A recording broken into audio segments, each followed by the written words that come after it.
Welcome back, Rams. I'm Angel Cooper, and I'm your entertainment anchor for Thursdays. We have a lot of entertainment news to talk about, so let's get started.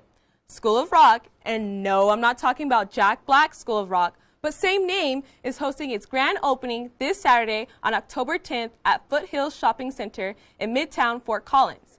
School of Rock focuses on classic rock rather than classic Beethoven. The open house will start at 10 in the morning and will end at 3 in the afternoon. The School of Rock will have tours, free trial lessons, and family activities. I'll be there this Saturday, so make sure you tune back next week to see how the grand opening went. Now, I don't know about you, but I love food. Ace Gilletts will be having happy hour. Their happy hour will be from 4 to 6 in the evening. You can either get their favorite Armstrong burger or Dynamite Tots. Oh, and get this, their Ruby So New cocktail and ice cold craft beer will be part of their happy hour. Ooh, so good! I can't wait to try their cocktails, especially after midterms. Fall has been looking a little different this year, but don't fret, there are still things to do. Osborn Farm has returned to Loveland, and they have been around since 1861. The farm has been bringing fall joy to people through vendors, hay rides, and barrel trains. Although they can't have these activities due to COVID regulations, they will have pumpkin picking, Indian corn, and coffee trucks will be there, but only on the weekends. No coffee means I can't go to the farm in the morning, but I'll be there. And let's go to films. Films have been my go-to since core teen, and I just can't get enough of it.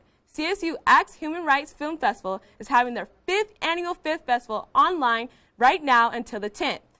ACT Human Rights Film Festival is back for their 5th year in a row, touching the hearts and intriguing the minds of the audience members in a slightly different way than normal. We can't open the theater spaces enough to actually meet the needs of our community, and so virtual right now, just for public health and for safety as well as for access, is the best bet.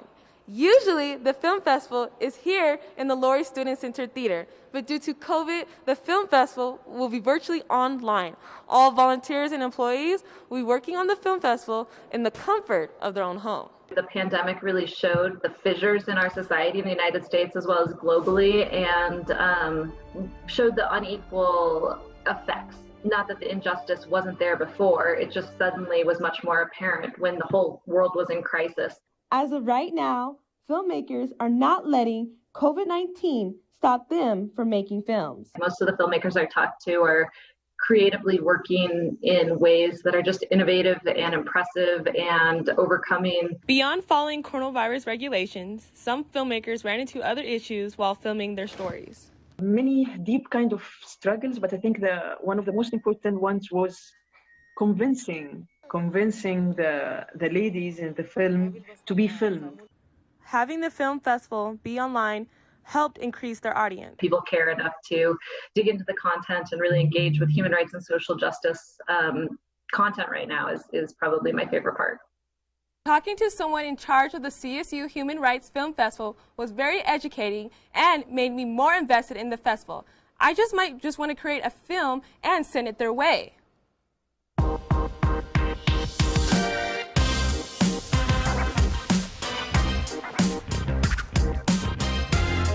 Welcome to What's the Hype, where I'll be filling you in on what's popping on social media. In the music world, Balvin, a reggaeton singer, will be partnering up with McDonald's. The singer told Hypebeast from his home in Medellin, "I've been a fan of McDonald's since I was a kid. When I was in a kid group in Colombia, we didn't have McDonald's until later, so when I visited the United States, it was always the first thing we gotta go to McDonald's. And I get my usual Big Mac, Oreo McFlurry, and medium fries with ketchup. Balvin's meal will consist of a Big Mac without pickles, medium fries, and an Oreo McFlurry." Ooh, so good. You can grab Balvin's McDonald's meal now until November 1st. Now, let's talk about reality shows.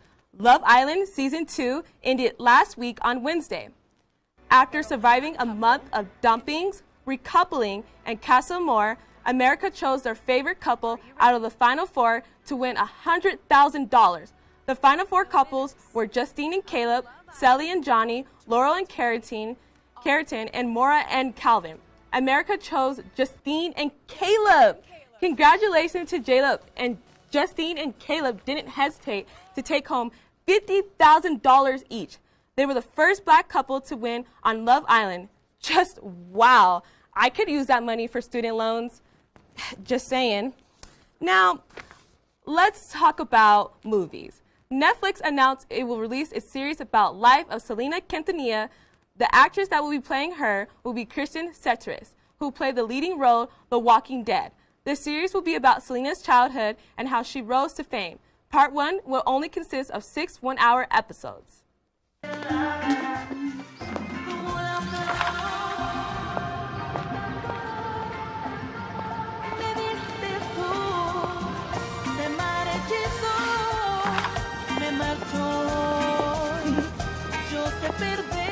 I'm kind of curious to see how the Selena series will be different from the Selena movie. Either way, I'm excited to see the series. The release date for the Selena series will be on December 4th. Well, Rams, that's all the entertainment news that I got for you tonight. But don't go anywhere because Yanae Moran has some exciting news for people who love the cold. Yanae, what can Rams expect? That's right, Angel. This will be the last week that we will be seeing warm temperatures. However, next week, we will be seeing temperatures drop. Stay tuned after the break.